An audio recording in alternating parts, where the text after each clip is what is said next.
Sementara itu, maraknya peredaran ijazah palsu di tanah air membuat Menteri Riset Teknologi Pendidikan Tinggi Muhammad Nasir angkat bicara.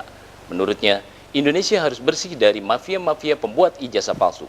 Selain itu, pengguna ijazah palsu bisa dibawa ke ranah hukum.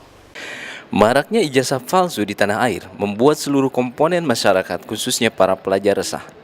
Menteri Ristek dan sejumlah pimpinan daerah khawatir, terlebih di Karawang.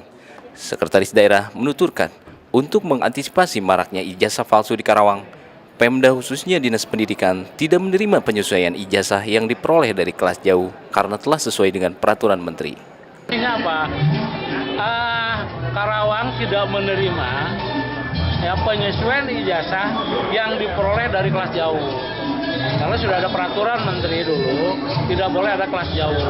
Karena juga selektif. Ya. Kemudian kedua, semua legalisir yang dilakukan oleh Kopertis itu dicek ulang oleh BKD keabsahannya, dan itu juga pernah terjadi dulu sampai diturunkan pangkatnya, dikembalikan kepada pangkat awal ya. Dulu dia 2C dikembalikan ke 2C gara-gara ini jasa palsu. Waktu itu memang korban penyelenggara ternyata tidak mempunyai ajas legalitas pelaksanaan kegiatan perkuliahan. Maka kelas jauh, makanya muncullah larangan kelas jauh. Nah, untuk hal itu juga sudah siap. Tapi insya Allah Pak, nanti sekarang dengan adanya gemar-gemar ini, kita juga akan men-set ulang, ya, akan meneliti kembali ijazah-ijazah S1 dan S2, terutama kan S2. Nah, disinyalir banyaknya S2. Nah, mungkin kita akan koordinasi dengan Kopertis. Menristek RI Muhammad Nasir menegaskan, peredaran ijazah palsu harus dibasmi.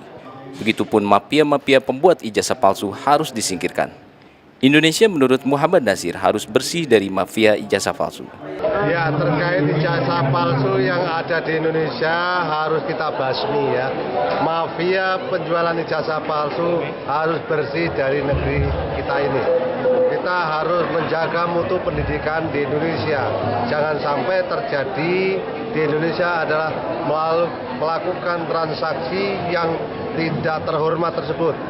Ini kalau dilakukan akan melakukan pembodohan bagi rakyat Indonesia. Ini akan dilakukan akan merusak sistem pendidikan negeri ini. Ini akan kalau dilakukan akan menurunkan daya saing bangsa kita. Ini ada sanksi yang kami lakukan adalah sesuai dengan Undang-Undang 12 tahun 2012 adalah kami serahkan, ada nanti kaitannya macam-macam.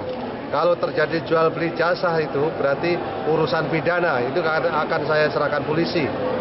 Kami hanya nanti program studi atau fakultas atau universitas akan kami berikan sanksi penutupan kalau itu terjadi pelanggaran. Ada himbauan ke daerah nggak? Ada kemungkinan di daerah semua ada. Ada indikasi nggak Pak? Nah, kalau Karawang saya belum tahu ngeceknya. Ada berapa banyak Pak indikasi Pak? Ya belasan lah ya itu. Apa? Perguruan tinggi itu sendiri kalau memang terjadi pelanggaran kami lakukan penutupan program studi atau fakultas atau universitas. Karena itu akan merusak sistem pendidikan ini. Dari Karawang, Jawa Barat, Hendrik Morrison, Kemuning TV.